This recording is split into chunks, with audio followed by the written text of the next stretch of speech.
things first, I'ma say all the words inside my head. I'm fired up and tired of the way that things have been. Oh, ooh, the way that things have been. Oh, ooh. I was broken from a young age, taking my soak into the masses, writing my poems for the few that look at me, took to me, shook at me, feeling me, singing from heartache, from the pain, taking my message from the veins, speaking my lesson from the brain, seeing the beauty through the. Hey, you made me a believer, believer. Hey, my love, my God, it came from. Hey, you made me a believer, believer.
First things first, I'ma say all the words inside my head. I'm fired up and tired of the way that things have been. Oh, ooh, the way that things have been. Oh, ooh. I was broken from a young age, taking my soak into the masses, writing my poems for the few that look at me, took to me, shook at me, feeling me, singing from heartache, from the pain, taking my message from the veins, speaking my lesson from the brain, seeing the beauty through the. Hey, you made me a believer, believer. Hey, my love, my life, it came from. Hey, you made me a believer, believer.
The world is in motion. It is dynamic. Motion connects. It splits, divides, and separates. But what happens when motion gets out of control? At Seabrae, we are controlling motion. With latest braking technology, we guarantee safety for the most demanding of industries. In ports, in mining, in the steel industry, in power generation. Our brakes are developed by engineers and technicians with an obsession to create exceptional products. Manufactured in Germany at state-of-the-art production facilities.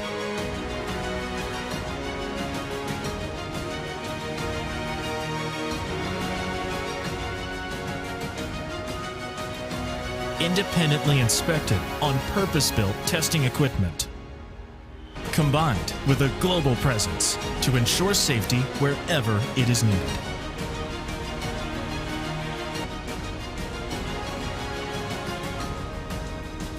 Seabrae, sure to be safe.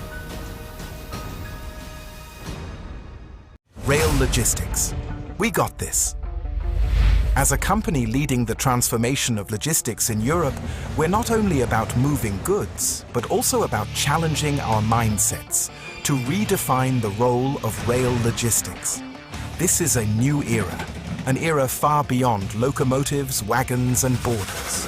Our borderless Transnet and our last-mile services, in connection with digital solutions, are creating a digital ecosystem that seamlessly connects people, markets, and continents, from Europe to Asia and beyond. More transfer connections mean more opportunities and more sustainability. More transfer connections mean less emissions and less road congestion. Rail freight is for people and the planet. So, go rail or go home.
Good afternoon, everybody. Thanks for coming.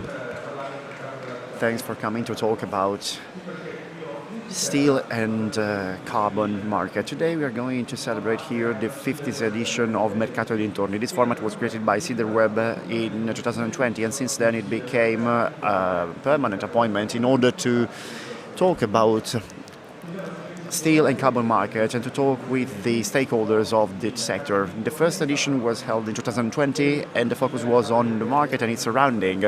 And we wanted to explore the perspective for the market of steel and carbon. Today we want to be loyal to our tradition, since for the first time we are going to celebrate this event here physically in presence, and given the importance of our speakers, we want to focus more on our debate, to give voice to other speakers in order to focus on medium to long term objectives. The first roundtable will be dedicated to long products, and in the second roundtable we will be talking about derivative products and flat products.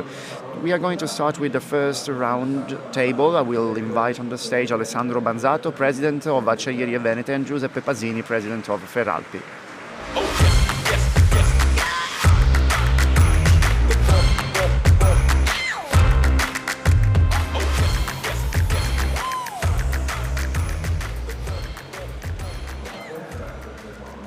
Thank you for coming. As I said, Mercato Dintorni is a monthly appointment dedicated to the Congiuntura, to the situation of the steel sector. Let's sum up what happened in the first 4 months of this year. We have with us today some manufacturers of long products, long steel, dealing with special and common steels. Feralpi is more specialized in common steels, while Acciaierie Venete is more specialized on long steels. Well, let's start with Mr. Pasini to talk about the first 4 months of the year regarding the rebar and the derivative products, the byproducts. Thank you, and thank you for having me. Thank you for the invitation. Well, in this very moment, talking about the market is not an easy task. In fact, we are going through a moment characterized by great confusion. We are sort of dazed and confused in this very moment. What I can say is that in steels for the building sector, thanks to the national recovery plan, consumption is going well in Italy. It went well in 2024, and it looks like they are going well in the first 4 months of 2025. Regarding the residential sector, regarding the building sector, we have witnessed a reduction due to the 110% bonus with which Italian people could renovate their houses. We also can say that the interest rates are still a bit high, so investment on the building sector and on real estate have slowed down. We hope, regarding the National Resilience and Recovery Plan, well, it will be coming to an end. It will come to an end soon. We hope that our government will be able to work with these measures until 2028, because I deem them as essential in terms of the infrastructures our country really needs.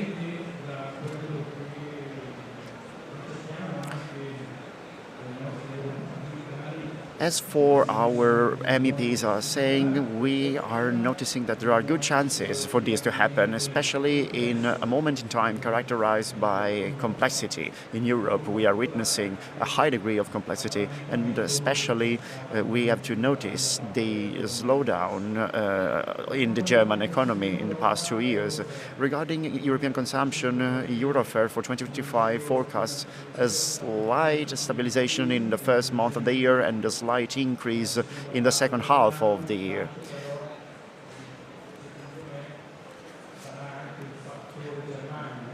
But a crucial aspect will be played by Germany. You will have noticed that the government led by Merz was not approved this morning. We hope to get an approval in the next round of votes so that the German economy can resume, can be back to growth. Germany is now going through dire straits, is in dire straits, and they desperately need infrastructures. For years and years they did not invest in the railway, in cargo, and they did not invest in ports, harbor activities. So we really hope Germany relaunches its infrastructure economies. 1,000 billions were made available. Of these, 500 were made available for defense, and the other 500 billions were made available for digitalization. So we hope Germany to be back. We hope that Germany will be back to growth soon. As for tariffs, the steel we were exporting, well, we are not exporting it anymore, but we need to pay attention to a great risk, to a great danger, which is China coming massively to our markets, penetrating our markets, which is something the Chinese have been doing in the past few years. Yes, this is something we will explore, talking about flat products in the second roundtable. Please, let's keep on talking about these long special steels. You are one of the main European manufacturers. I would like to know from you what is the conjuncture, what is the situation in Europe. I participated in a webinar at the beginning of November or December of 2024. Since we had been experiencing 6 very complicated months in terms of steel's quantity, I really hoped to have a beginning of the year, a better beginning of the year, because we would have expected more stocks from our customers that had been asking us small quantities of products for a long time. In this first month of the year, we noticed that orders went up, but only partially. We had a higher price that we could define as proportional. I mean, price went a bit up, but we were expecting more considering the amount of orders we were receiving. So the amount of orders increased. It increased in Italy, and it also grew in Europe. As far as we know, the European market is a single one. Then you know that the different industries are interconnected and they interact all the time. That's why we consider it as a single market. So the amount of orders has increased. Regarding April, I would not talk along because I don't want to talk about April because it was a peculiar month. We saw some positive things at the beginning of the year, but April will give us the possibility to look forward to move on, being relatively calm and positive. We trust the future. We are concerned about the present scenario. Giuseppe was mentioning before what happened this morning in Germany. They did not approve the German government led by Merz. Regarding special steels and the first month of the year, at the beginning of the year, it looked like you were managing to rise prices, but then it looks like demand is lacking, right? Let's say that the increase in price was not parallel to the evolution of orders, of the amount of orders, because the perspective ahead of us is not that clear. In fact, customers are still thinking about it. They are still reflecting, and they don't know how to postpone the orders that are necessary. The situation is continuously evolving. Let's see what happens in the next few months after this increase in terms of quantity of the first month of the year. Now, I'm going to address Mr. Pasini regarding the market of common steels. You said that everybody's expecting a switch from the residential to infrastructure market. In terms of a commercial market and industrial market, what are you expecting in terms of orders? So you mean construction, building, and also renovation of buildings? I think that as far as interest rates are high, well, there will not be any recovery. But in terms of infrastructure, the national recovery and resilience plan is a very important one, is a crucial one. Downstream, we have companies that process steel they implement steel in different works. So, well, we have a broad scenario ahead of us. There are many actors, many players in Italy. Obviously, those works, those processes have to be approved. They have to go to the site phase, and this bureaucracy is very slow. So we hope to take the national recovery plan beyond 2026. We want to extend it after 2026. Regarding mechanics, is RFR expecting a stable evolution of the situation? Do you feel the same? Do you think the same? Yeah, yes, in terms of forecasts. Yes, forecasts, they have their own logic. We should not expect peaks in terms of growth. Keeping what we built so far in terms of order amounts, in terms of perspective, in terms of load, keeping these would be okay. I mean, we should keep on doing things as we did, the first month of the year. Considering the general situation, we should be more than happy. Even if this is not the excellent situation we were aiming at, we need facilities to work as they should.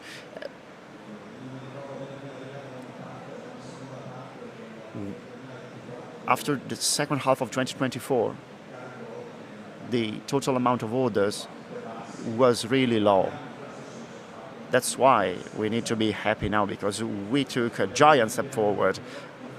So we need to be optimistic, and let's say that this step forward happened in a moment of high uncertainty. So for companies and for enterprises that need to invest, this is a good signal. Is that right?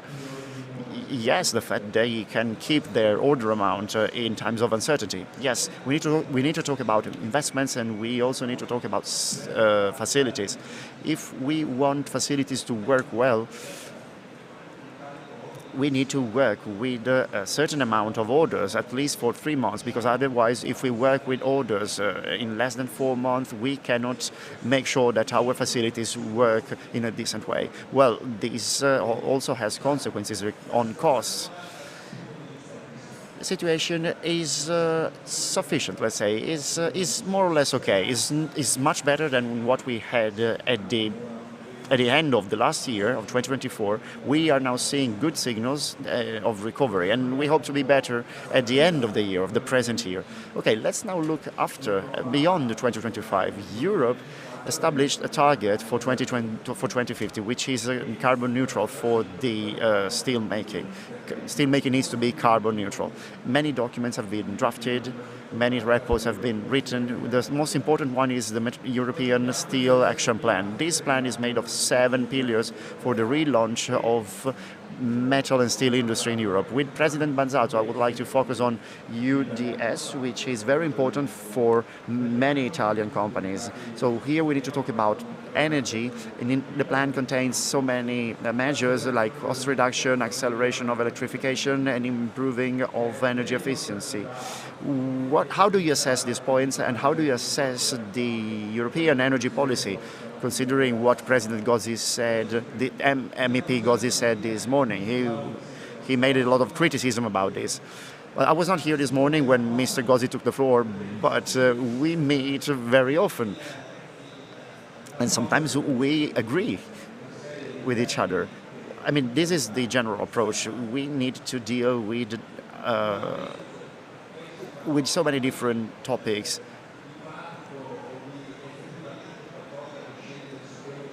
Practically speaking, we need to have a reliable energy plan at a national level in order to have a good energy price and to be able to compete in the worldwide. But actually, in terms of considering this, I've seen a few initiatives being taken, and I believe that this Italian attitude has been good so far. We tried to take initiatives. We will do the same in the future. We need to do better things.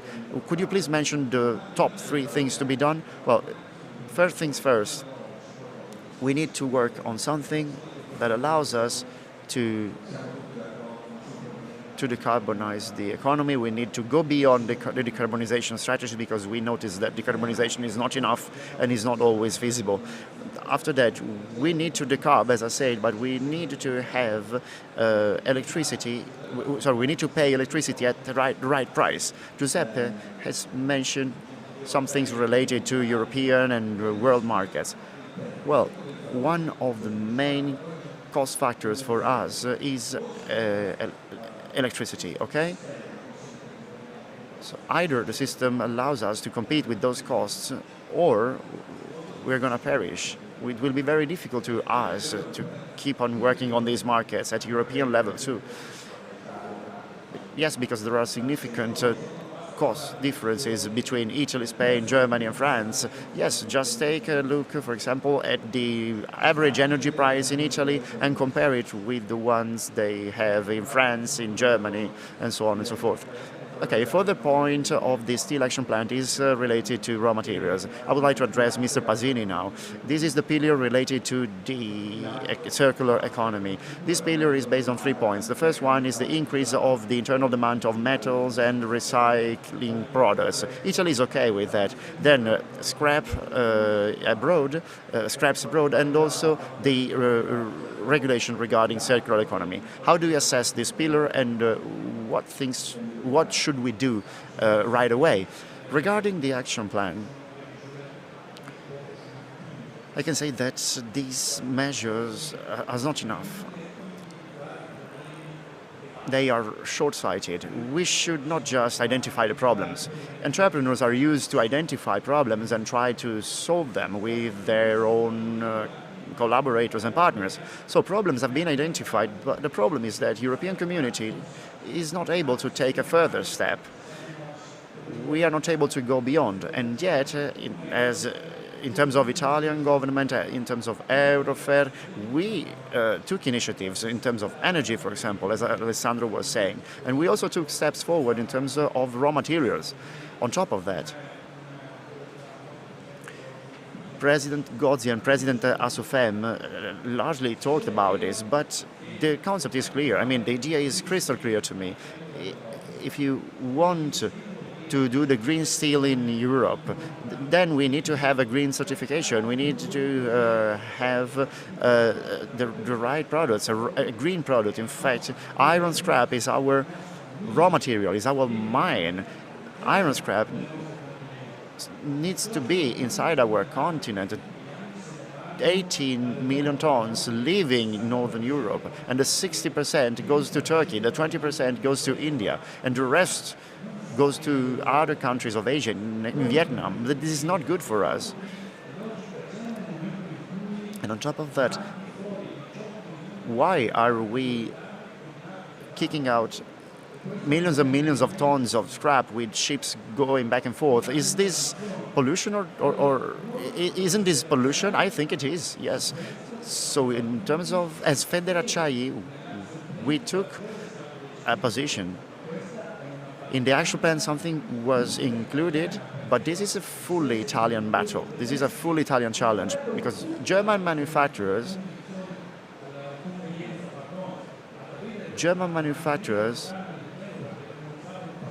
would find it favorable to have internal management of scrap, because they would have increases in the consumption of scraps. Well, they were short-sighted as well, even more than us.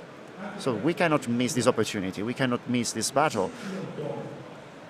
Regarding automotive sector, regarding the car industry, the city councillor of Lombardy, Guido Guidesi, always repeats that our car companies manufacture the 40% of their industrial capacity, manufacturing capacity, because now we are receiving more and more Chinese cars.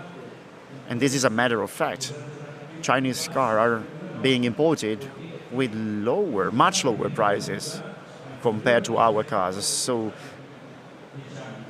the consequences are going to be dramatic in the next years if we do not work wisely with our scrap. Italy has the most sustainable steel making. In fact, a great part of the pollution comes from the EAF. So I cannot understand why. today the lobbies of the shipping services and financial services prevail on manufacturers. Why do lobbies prevail on manufacturers? This is a very negative side we have in Europe, in Italy, and Europe is not understanding that, is not perceiving that. Now, one question for you.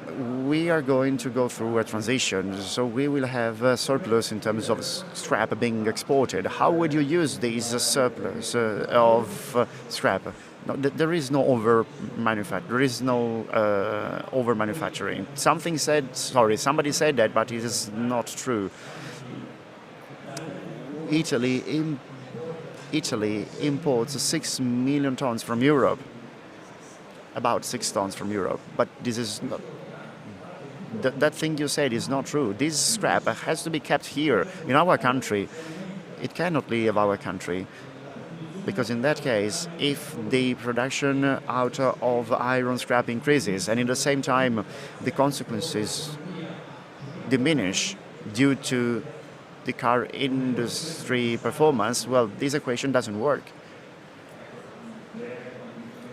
You started to introduce this topic of the Green Deal.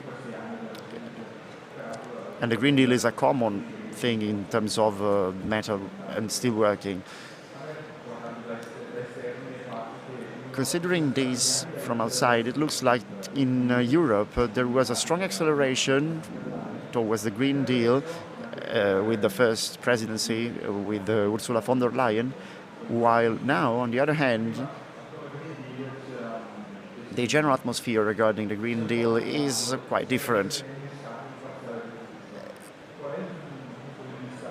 So what is your standpoint?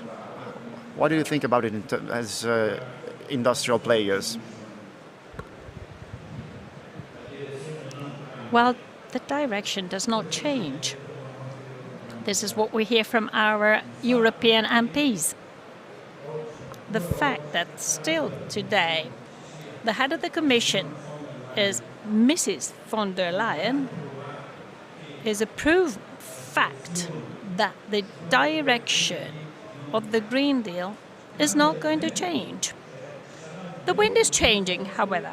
It'll be probably less strong as far as the Green Deal is concerned, but we're not going to change the direction. It is very hard for this to happen.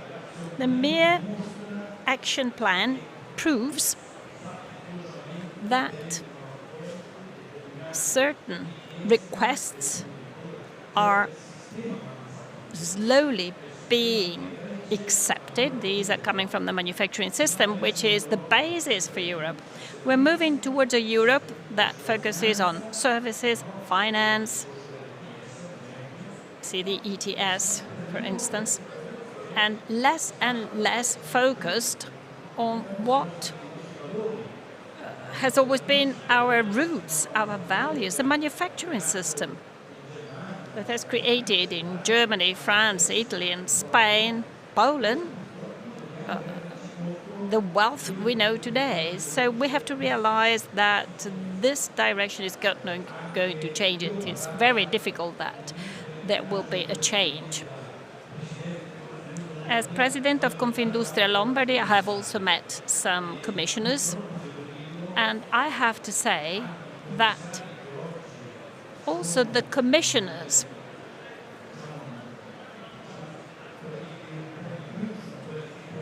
that are today leading the Commission are not in favor of a manufacturing industry.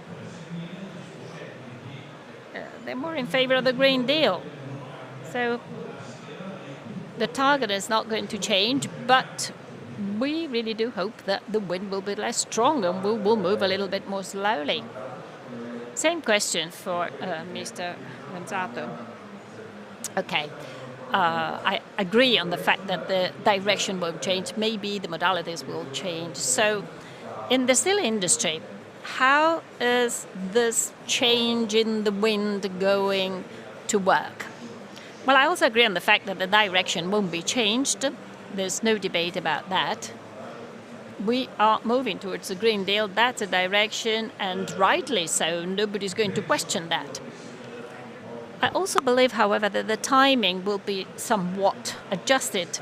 This is something acceptable because it is not just a matter of significant investment, it is also a matter of technology that has to develop and grow in parallel with the investment.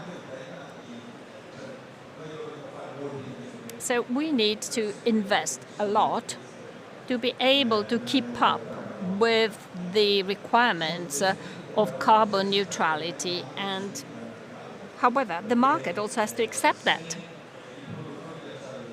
If steel manufacturers invest big amounts of money and do not manage to bring down along the value chain this investment which is requested to be carbon neutral, this will not hold in the medium long term. So certainly that's a way to go. But maybe 6 extra months could be useful, and we need to show to the market which type of investment is necessary to go in that direction. Yes, and there's also the first mover issue. The first movers are the ones that always have to pay more, but this is not understood at European level, is it? I don't think there will be any particular change because the approach is going to remain the same. But we need to make the market understand which sort of investment is requested so that we can also recover some of that. We're talking about several hundreds of millions of euros. So in the future, this will significantly affect the company's balance sheet.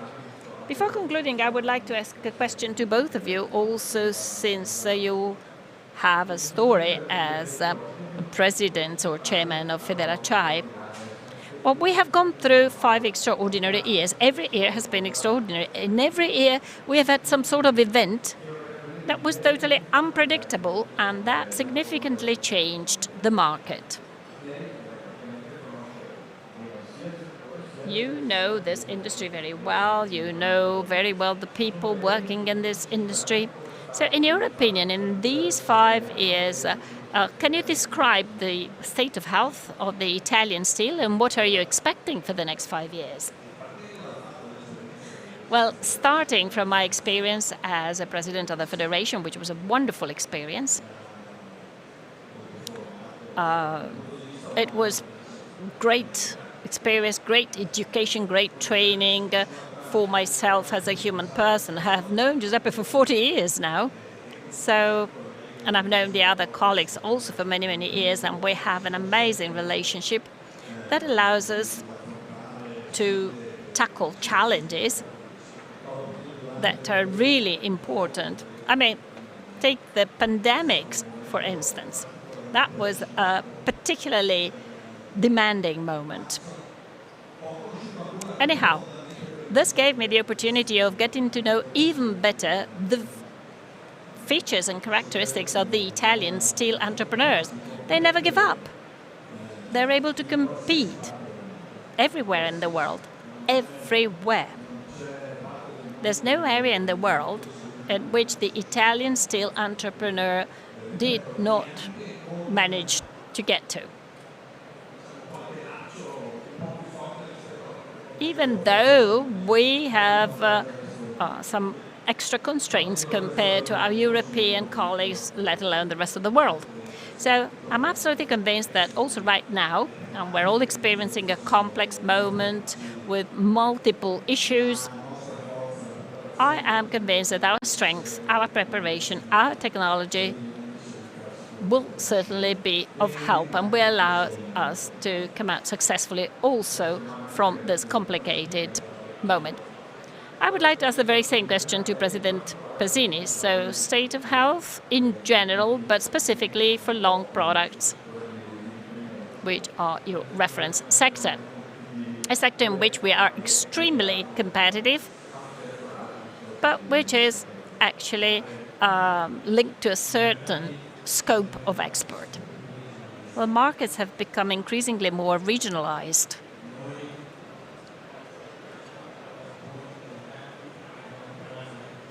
Italians have always been very good at exporting also outside Europe.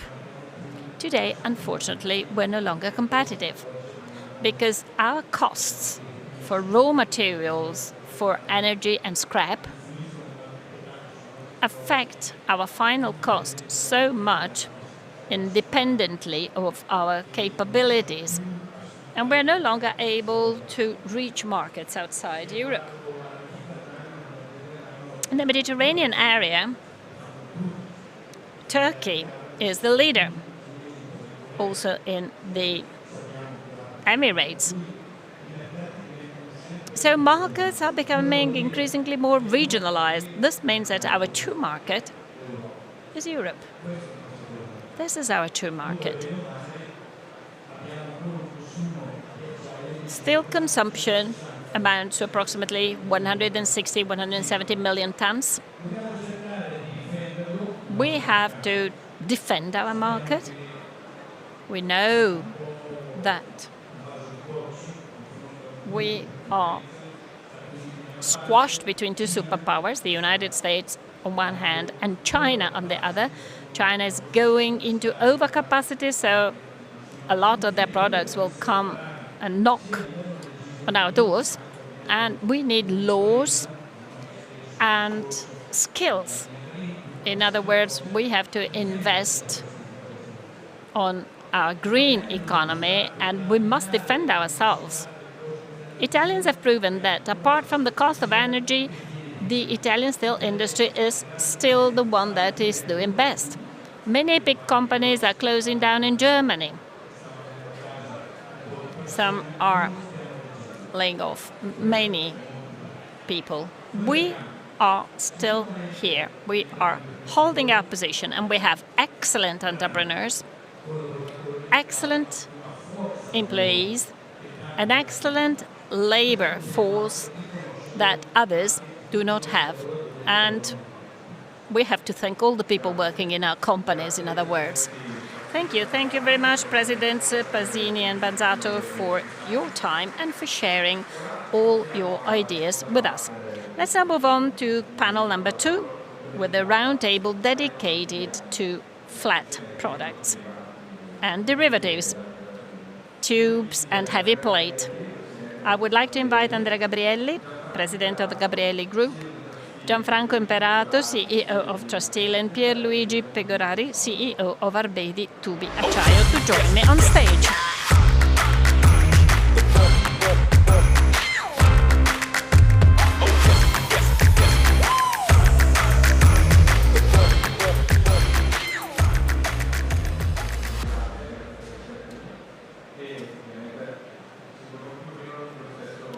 Thank you very much for being here. So we will start again with the market to talk about the present, the past, and the future. So let's start with the number one product of flat products, coils. President Gabrielli, could you strike a balance of the first 4 months of this year for coils, talking about your relationship with steel mills and the markets where you sell? Good afternoon, everybody, and thank you very much for having me. I can see that there is a lively participation, and it is always a pleasure to be amongst actors in the field that are so numerous, proving that there is a lot of interest. So, talking about the market in the first 3 or 4 months of the year, we have to say that we are leaving behind 2024, which has been a very difficult year, as Mr. Banzato said, especially towards the end of the year. 24, well, in the Asofermet panel, a minus 8% was recorded compared to 23. So this figure is food for thought. Also, if you think that this minus 8% brings us back to values that are lower than the pre-COVID values, so we're still below 19. And this is pretty worrisome. So at the end of the year, there was some worry about this, just like at the beginning of the year, because the first month of the year, I remember, looked like as if COVID was back again. Then we had a gradual recovery. February was good. March was better than 2024. So the first quarter will probably total minus 3-4% compared to 24. But in the first part of the year, 2024 also had very interesting volumes. So all in all, I mean, let's be optimistic and look at a glass which is half full. Problems with volumes are also related to the fact that our distribution has increased its capacity as a result of the good years of investments based on excellent results, of a spending capacity dedicated to investment which is no longer covered by demand. Regarding the purchasing area, we're confronted with an extremely difficult and confused situation. New safeguard clauses have been defined at the end of March, envisaging several reductions in terms of import quotas.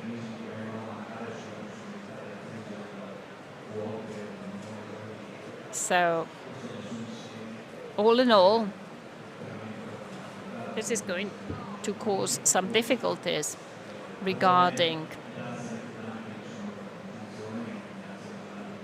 purchase, just like the anti-dumping tariffs that have been applied to Egypt and Japan. So all these aspects certainly lead to a reduction in the supply coming from third countries. Therefore, producers had to increase the price of flat products, 70 to 100 euros per ton, compared to the minimal levels of the end of the year and beginning of 2025. We have not been able to download this increase downstream because demand is low, availability is high, and therefore you have to accept to reduce your margins to try and survive on the market. So that's a commercial difficulty that we have now with rising prices. So that's the situation. So volumes are decreasing a little bit and margins are decreasing as well. Yes, due to the very high competitiveness that characterizes distribution. So talking about competitiveness, of course, welded Italian tubes represent the arena for European competition. So what about the first 4 years of the months of the year? Good afternoon, everybody. Thank you very much, Lucia, for inviting me here to speak on behalf of the sector of welded tubes. Well, we have data for the first quarter, 25, and even though we have just collected the data of April, compared to last year, we are on similar levels. Although you always have to take into consideration the differentiation of products, ranges, steels, a type of company. 2024 and the beginning of 2025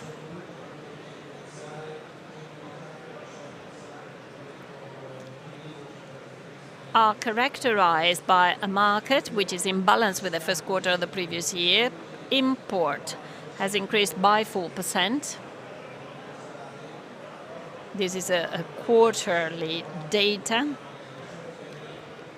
And there are situations which are typical of the Italian market, because Italy is the European leader in some categories of products, such as the small welded ones, where 2025 data compared to 2024 show an increase by 18% of import. The very same data compared to 2023 shows a growth by 26%.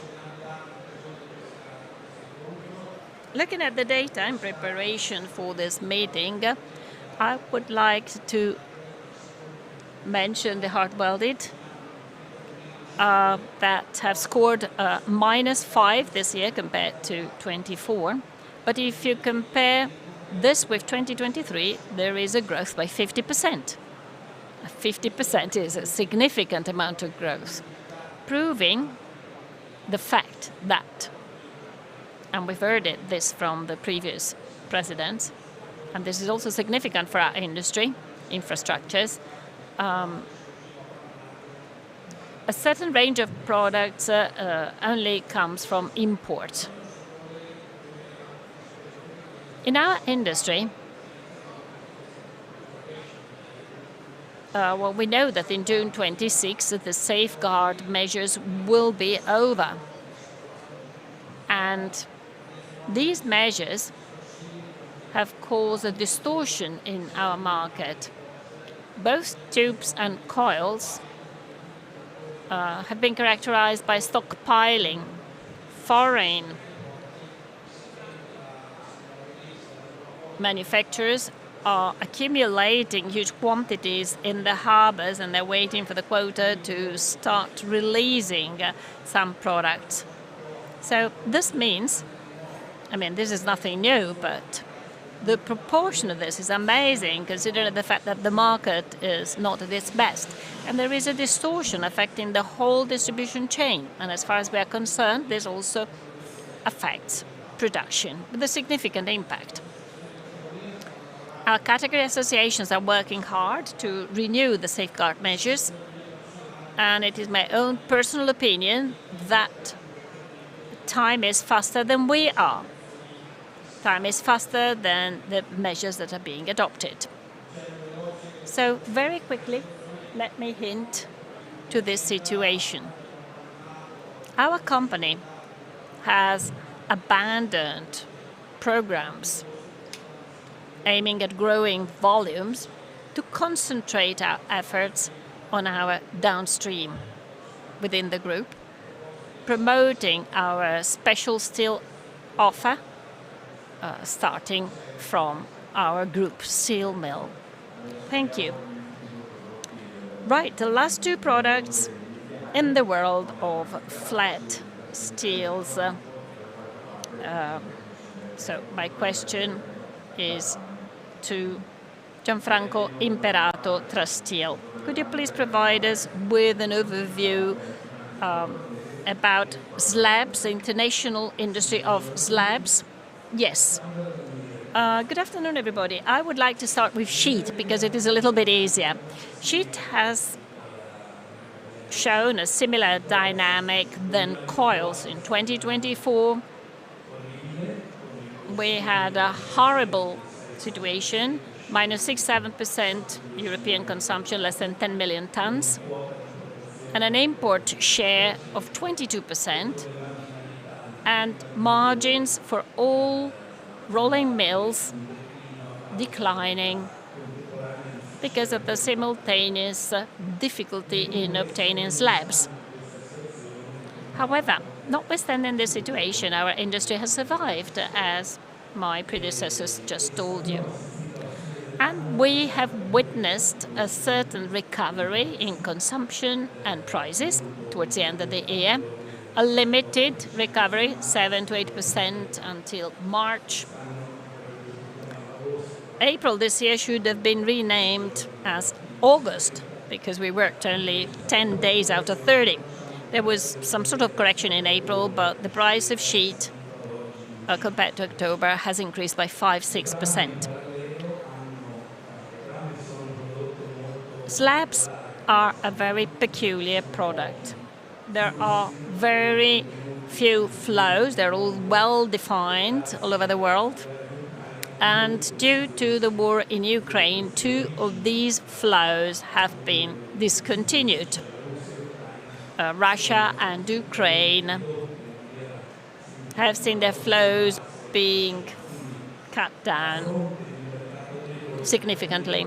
So the sheet market was weak, and the slab market was not all that weak because supply contracted. So 2024, slabs that were not decreasing in price, sheet that was decreasing in price, margins collapsing. Due to the weak dollar, this dynamics was discontinued and the price of slabs realigned a little bit in the last few months.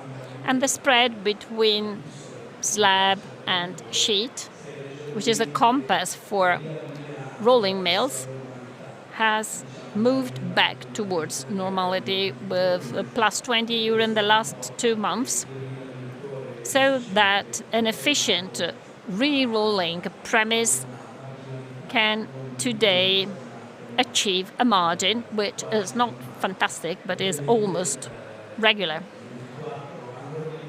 2024 was a horrible year, 2023 was a record year.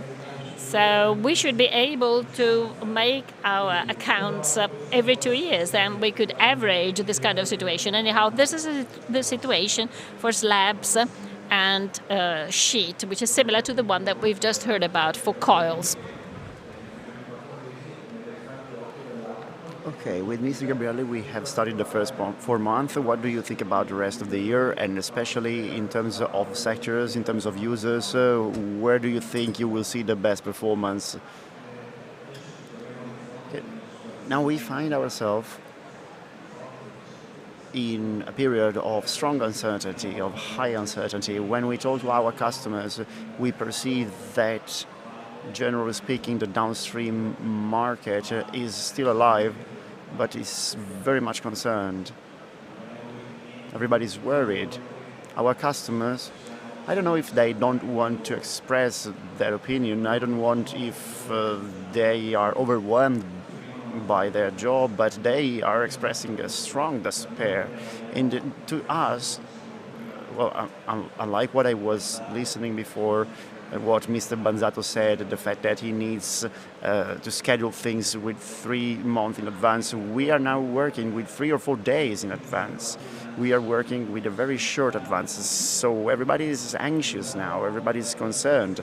And on top of that, we needed to stress the arrival of Mr. Trump at the White House. Uncertainty with Mr. Trump is much higher, is even higher, so we will never know what the new logic will be, what the playing field logic will be. The steel tariffs of Trump in the Section 232, well, you know that in the first Trump administration, those tariffs were already into force, so I do not see any huge change in that because Mr. Biden implemented the same tariff, actually. What will change now? Well, with this new decree, with this new law decree, Trump will implement new tariffs on byproducts, on derivative products, and this is what concerns us the most, especially in the processing phase. Our customers will find it very difficult to export to the US, especially those products that are steel intensive. Some tariffs were not applied before because tariffs were applied only for steel itself, but now they are applied also for byproducts. So what sectors could we address? We need to pay attention to the Steel Action Plan and all the rest, but we need to work wisely. In fact, when European Commission only focuses, and this is good, okay, I'm not saying that this is wrong, but I'm saying that the European Union only focuses on the manufacturing phase, on the manufacturing stage, where we need to be competitive in the whole supply chain. We have missed some sectors, and in Italy. Italy was the champion, the world champion of household appliances manufacturing, okay?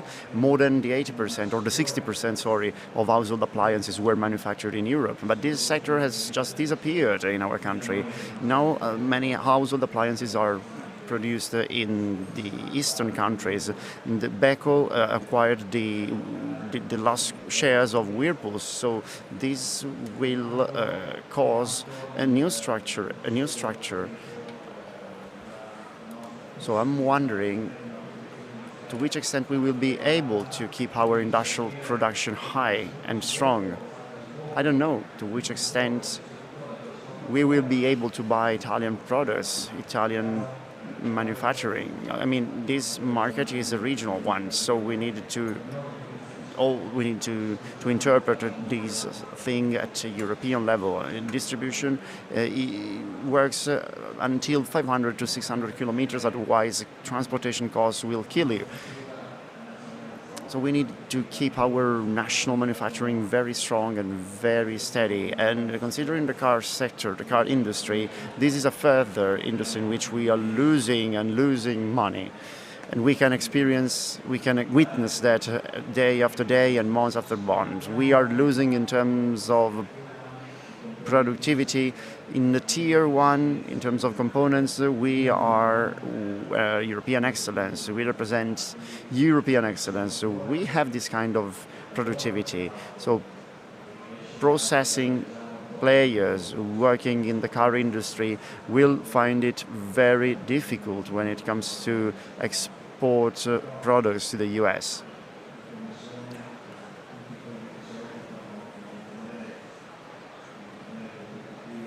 The European Commission and all the actors that needed to keep the system sustainable and competitive will have to look downstream the supply chain. They will need to support the supply chain. They will need to find new infrastructure measures, not only giving subsidies, but giving a different kind of support, a support that permits this industry to keep on investing. And we did invest a lot in the past few years, but we will need to invest even more in the future to be more competitive. Thank you. I'm now addressing Mr. Pecorari regarding tubes. Well, we witnessed the minus 3% according to Eurometal. Today, the perspective are minus 0.4. What do you think about the market, and what do you think about the product in terms from a structural and economic point of view? Okay, let's take the minus 3% data. I would have said something more, especially given by two different factors in the world of tubes. In 2024, the first half was really heavy, was really bad, but in the second part of the year, we recovered a bit, just a bit.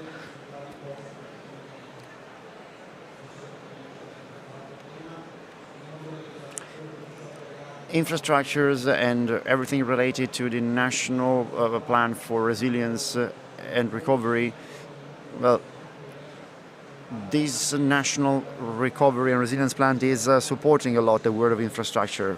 Regarding car industry, we are witnessing very difficult situations because I think that we were world champion in terms of cars, but now we are going through an existential crisis, a structural crisis. We cannot go just with subsidies and so on and so forth, because we would just put a temporary remedy. We would just find a partial solution. Now we have a great potential, especially with welded tubes. Those products are dedicated, will be exported exclusively to the US. Well, after the first three months of the year, we are experiencing a lack of stability in economic decisions. In fact, Trump administration is making things difficult for each of us. In fact, we are influenced by this sort of cold tariffs war.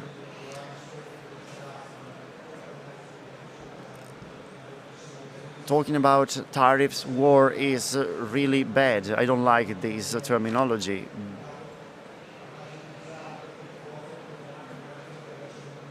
But I think that possible data could be 1%. We need to be optimistic about it. You talked about European countries. Do you think that the evolution of the situation will be more or less similar across Europe, or some countries will find it more difficult? Well, unlike what came up before, Germany is a country with a political crisis. This morning we had an additional proof of that. Germany will need to restructure itself from the point of view of the car industry. The performance in Germany is acceptable.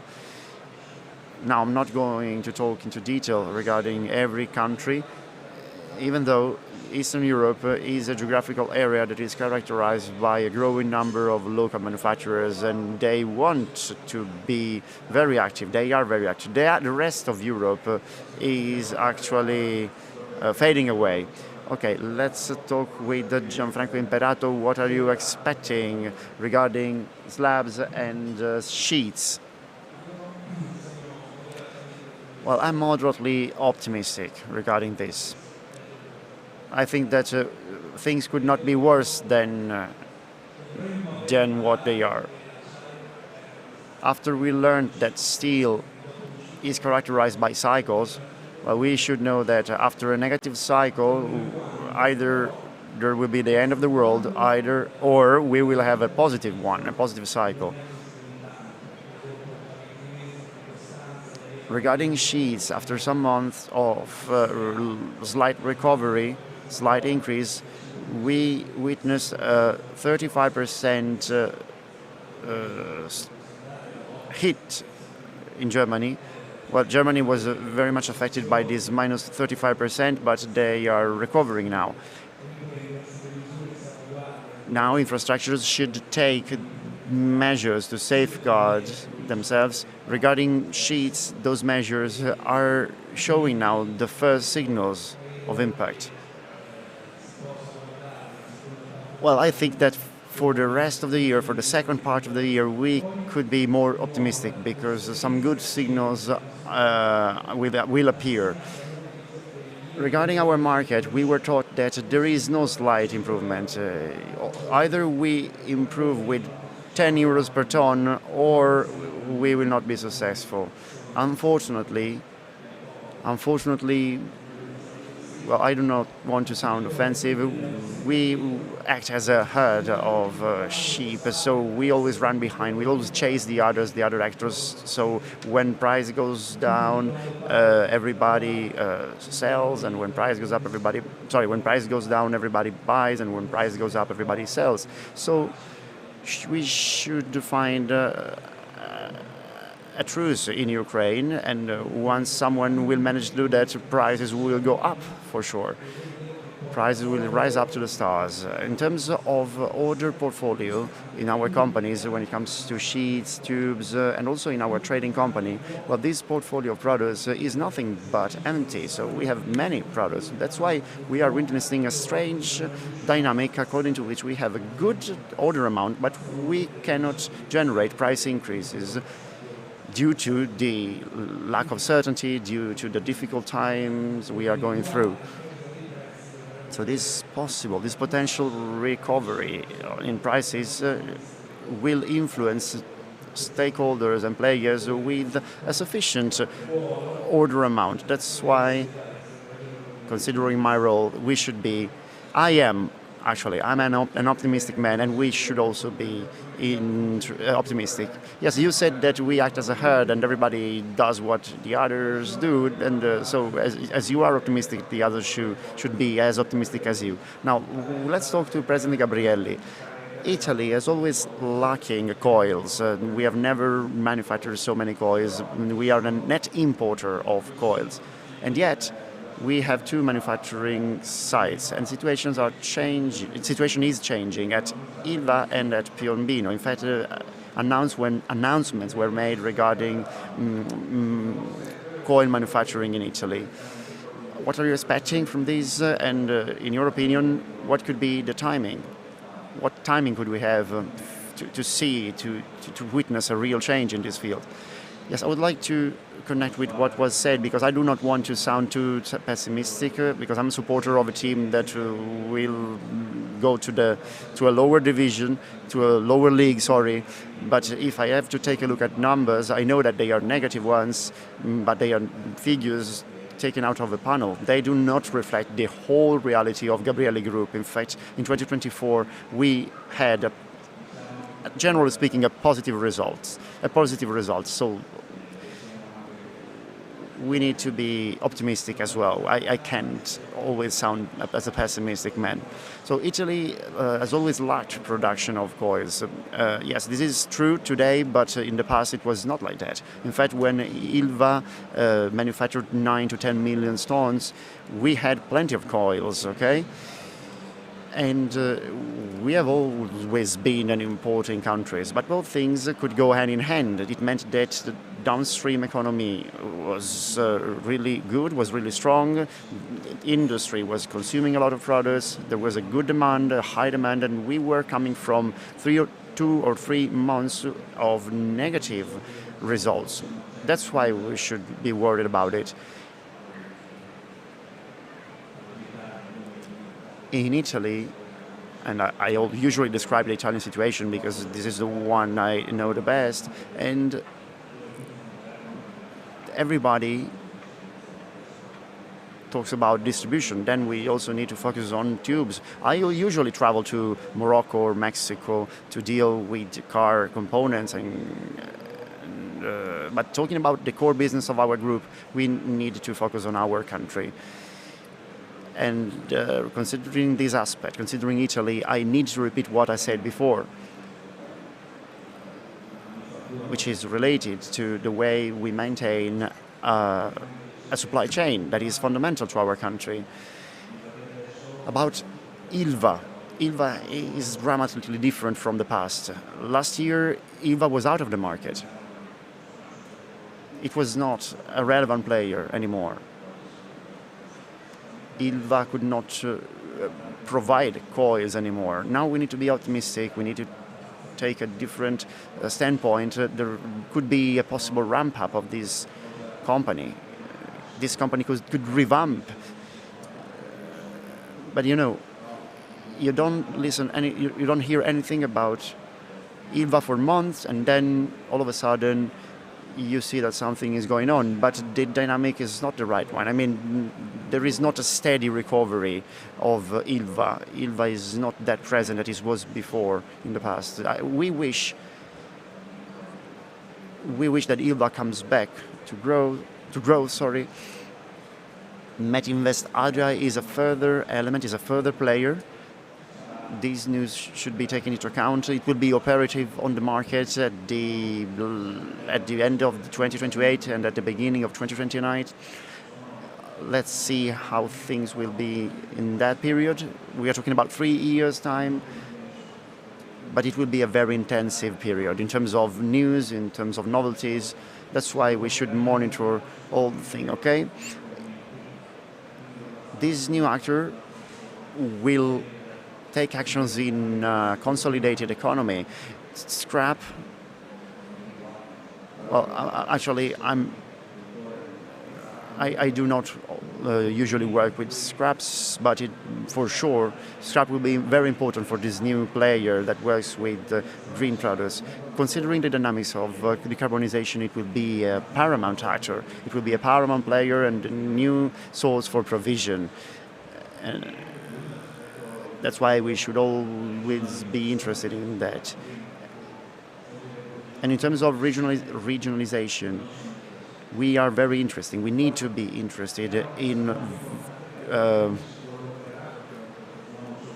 new ways of get provisions.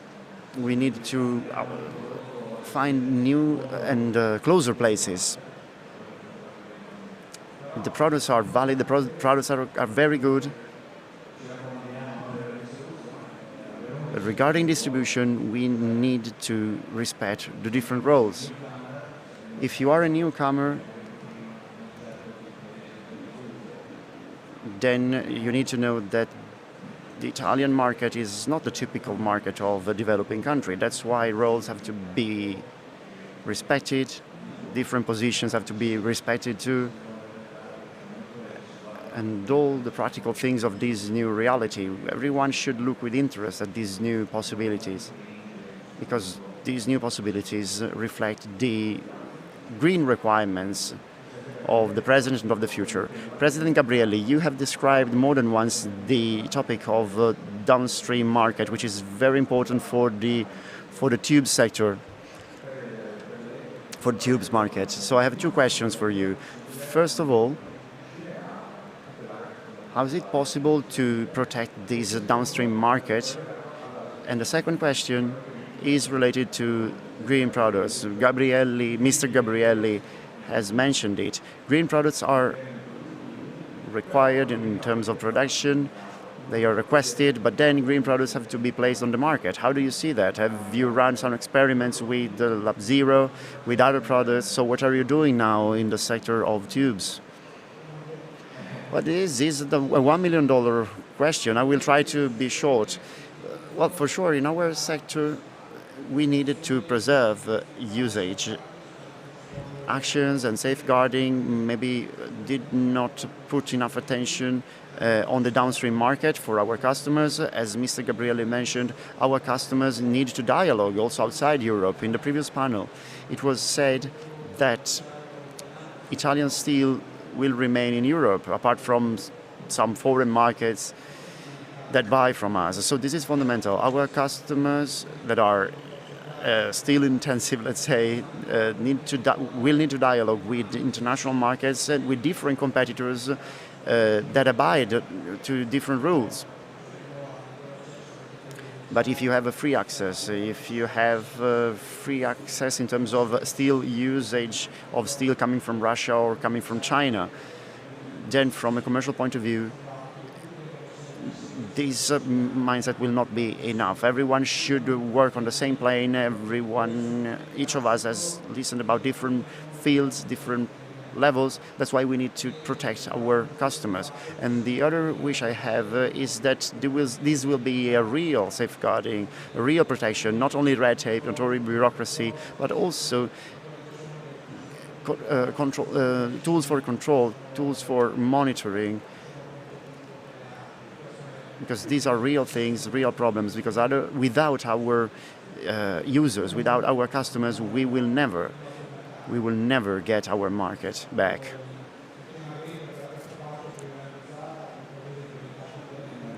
An Italian group presented 2 years ago the brand Zero, and today this same group is ready to present the offer of T0, which is a welded product, welded tube, and also another product of our company. I would like to add another thing regarding tubes and regarding green products.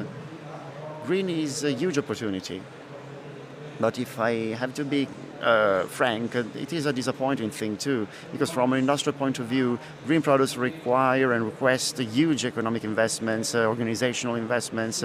So all these investments are costs for any company, and the feedback from the market is really disappointing too. The mechanism has already started, but the feeling I get is that we should change not only policies but also our approach to green products. Today we need a top-down approach, as it is usually described. So if you have great contracts, then you need to use green products, green steel. If you are a single manufacturer, you can be strong, you can be a huge actor, but on your own, on a standalone basis, you will never get the right push. That's why green products are a good opportunity, but sometimes they also increase costs. It is like a closed circle. The time this opportunity is there, some producers could increase their share of green products.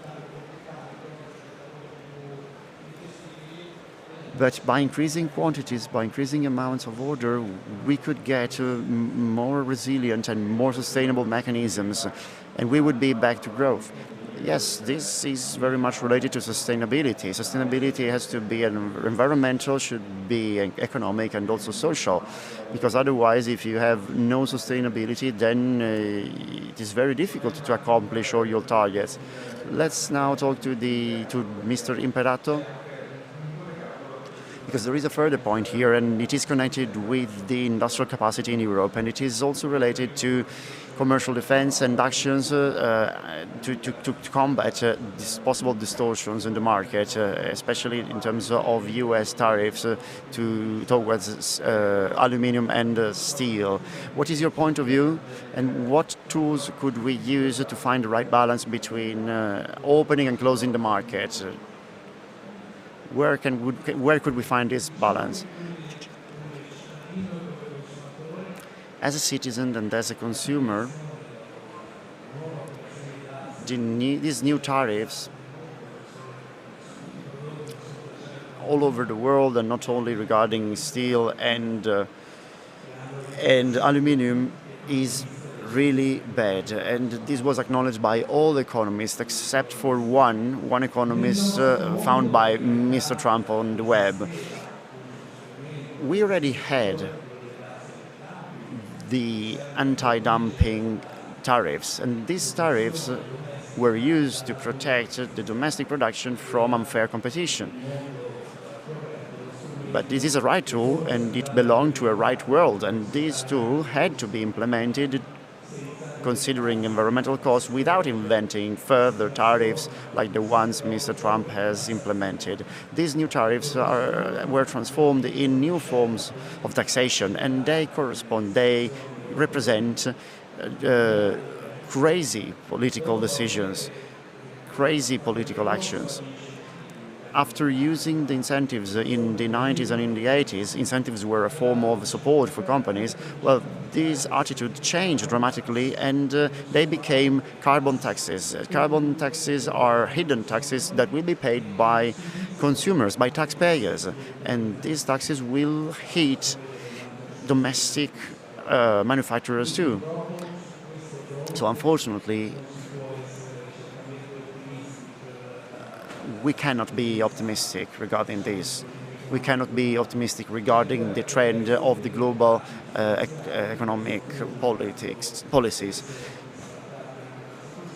I've always criticized this, but I hope that some initiatives will correct the path taken by Mr. Trump, his decisions. And I think that Europe should give up on counterattacks for all the downstream products. Our industry is a very peculiar one, and it should be deemed as a strategic one. Well, our industry should receive more attention. We did not receive enough attention, especially considering these populist measures like CBAM or CO2 shares and etc.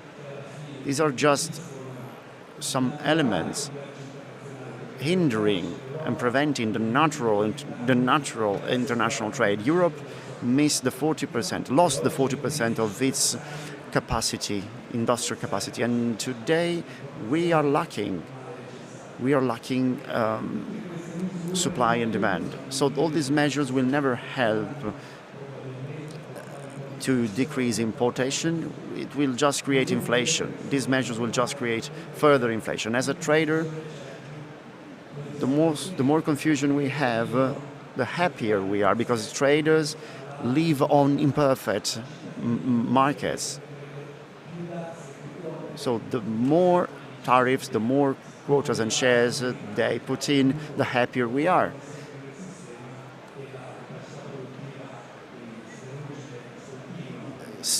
Steel industrial capacity is not steady, so it never adjusts to the deficits of consumption. That's why traders are happy when there is confusion, when everybody is dazed and confused. So we're not happy when everything is clear and crystal clear. So I was expecting this kind of answer from you. Sorry, I was not expecting this kind of answer from you. Before concluding, one last very quick question. Please try to answer just in a few words. Which is the biggest risk and which is the biggest opportunity for the Italian steel industry in the next 5 years? Just in 2 words. Well, let me focus on the opportunities. The Italian steel industry has huge opportunities. If the industry is able to conjugate in the correct way the production capacity with the consumption demand. And import, of course, will continue. It will be more qualified and it will always be present. Italy has always been importing. However, regionalization is becoming more and more significant, as we have heard from Mr. Pasini. And the steel industry has a significant advantage in this respect. So conjugate capacity, consumption, and respecting the different roles.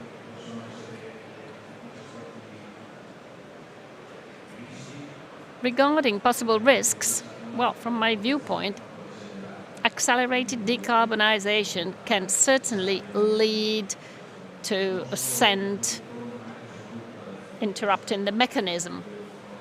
And this is true throughout the whole value chain. So we need to get prepared. We need time, and I can see a bureaucratic asphyxia in the short term. Bureaucratic asphyxia, this is a term that Mr. Gozzi used. I didn't invent it. So, especially if this is decoupled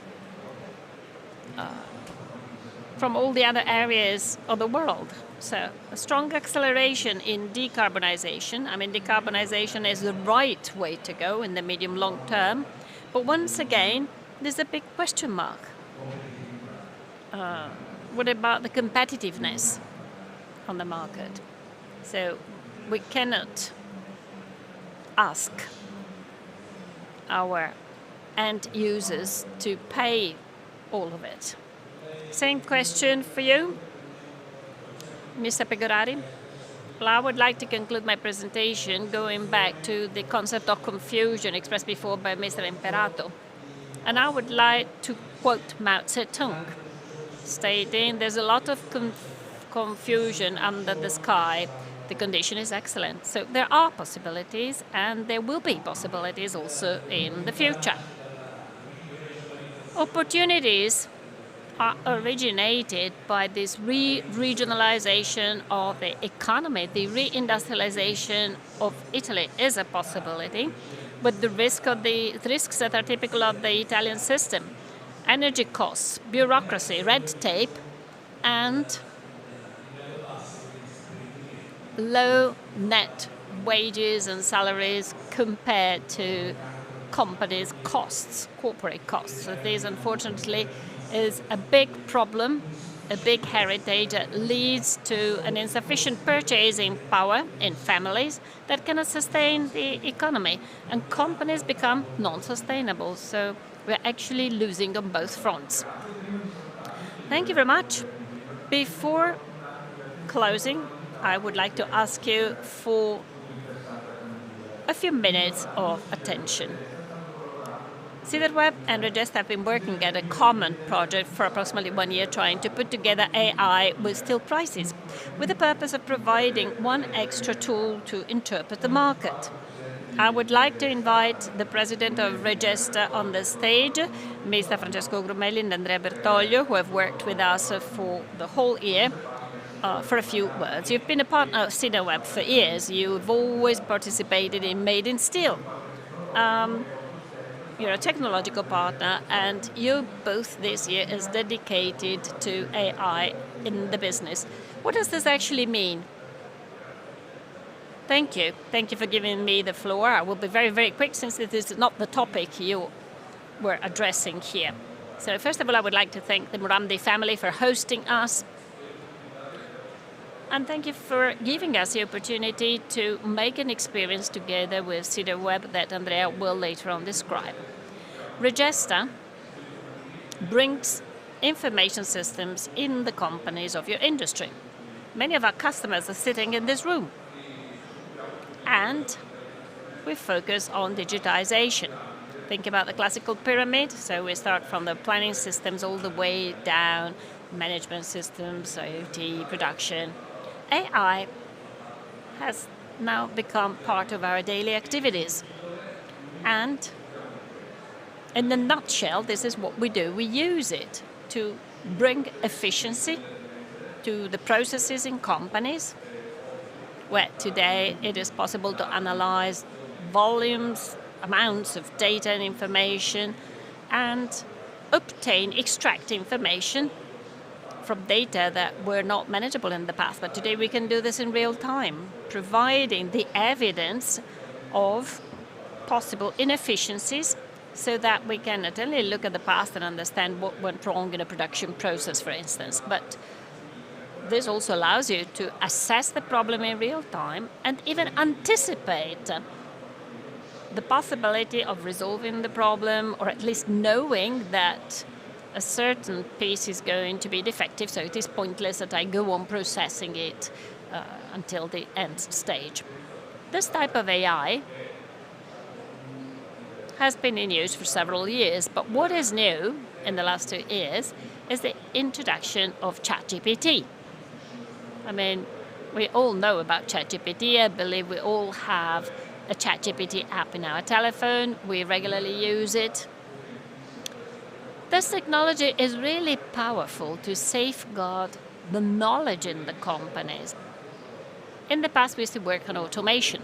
Automation means reducing the human contribution to production or management processes, delegating machines more and more. In all companies, we are now realizing that the problem is we no longer have people who are experts in the different fields. And the few left are retiring, they're changing their job, and they're becoming a critical resource. AI is the most powerful way to safeguard knowledge so that it can be made available to the company, so that different people, different bodies can use it in a scalable way. Let me give you an example. I have to make a commercial offer. So I have to use CRMs, management systems, lists, the technical office, the quality office, the programming office, the planning office, and all those who participate in this kind of evaluation. Well, today, all these systems do exist, and AI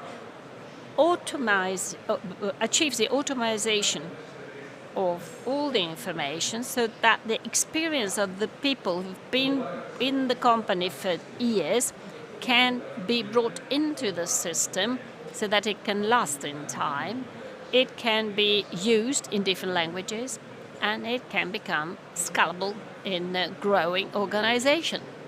Well, this type of organization is really useful for companies, especially in your sector. One last point before giving the floor to Andrea. AI in the last 2 years has led to different initiatives, wonderful exercises, which, however, cannot be used in the typical processes of a company. So the added value that we're bringing to companies is the introduction of AI components in processes, in their processes, so that the whole company can benefit in an automated way. Having knowledge concentrated in a department and localized is a smaller value than if the company is available to the whole corporate system. Without further ado, I would like to leave the floor to Andrea, who will tell you what we've done together with CiderWeb in the last few months. Andrea is a register specialist in AI. You have the floor, Andrea. Thank you very much. Good afternoon, everybody. Thank you, Stefano. Thank you, Francesco. It is an honor for me to be here today to tell you in a few minutes 1 year of cooperation with CiderWeb. A cooperation that happened spontaneously, since it is a perfect marriage between the knowledge of the market of CityWeb and their deep specialization and the technical and technological capacity of Register in information systems and AI. We were able to see in the steel industry, in the steel market, that there is a high degree of complexity. As we have heard from our guests, this market is affected by global factors. Therefore, together with CityWeb, approximately 1 year ago, we decided to work on a platform, on a product that is able to provide us with an evaluation of the trends so that it is possible to anticipate decisions based on a smart vision of the data.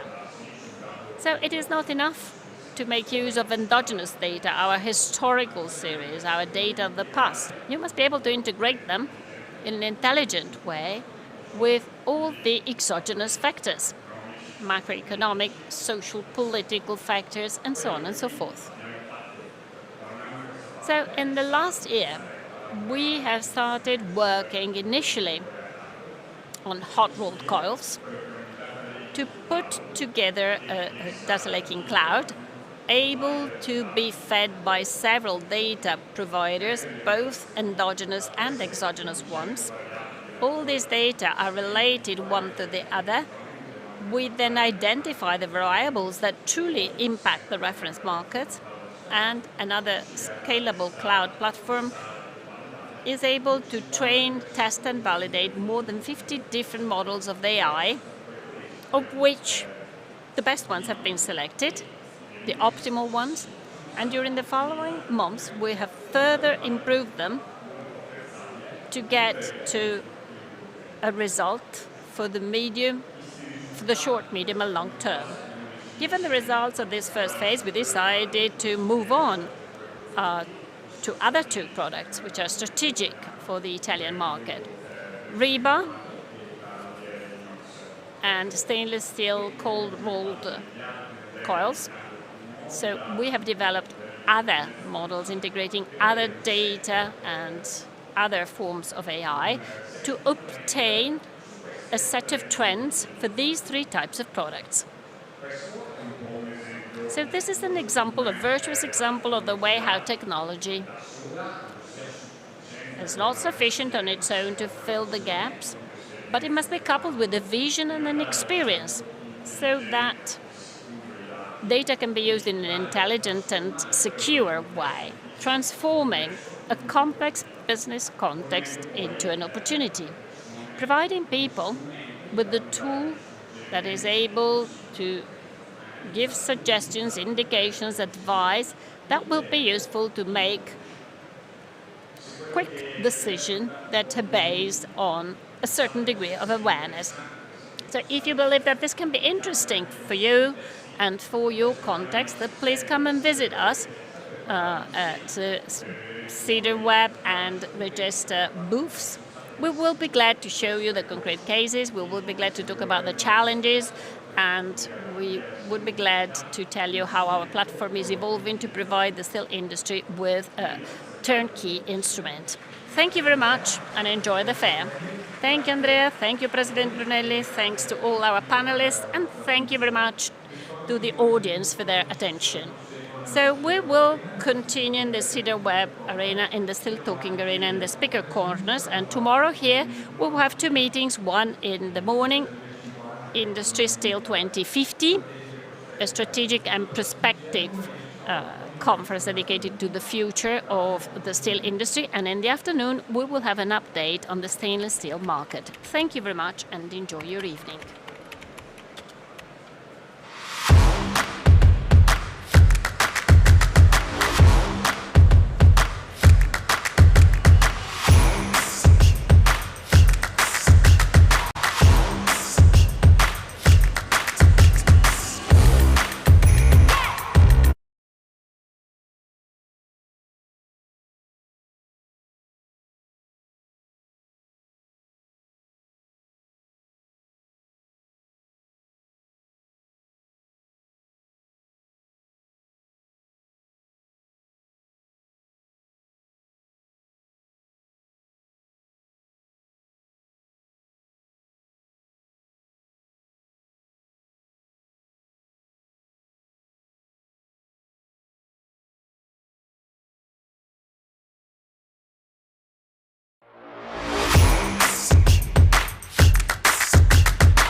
First things first, I'ma say all the words inside my head. I'm fired up and tired of the way that things have been. Oh, ooh, the way that things have been. Oh, ooh. I was broken from a young age, taking my soak into the masses, writing my poems for the few that look at me, took to me, shook at me, feeling me, singing from heartache, from the pain, taking my message from the veins, speaking my lesson from the brain, seeing the beauty through the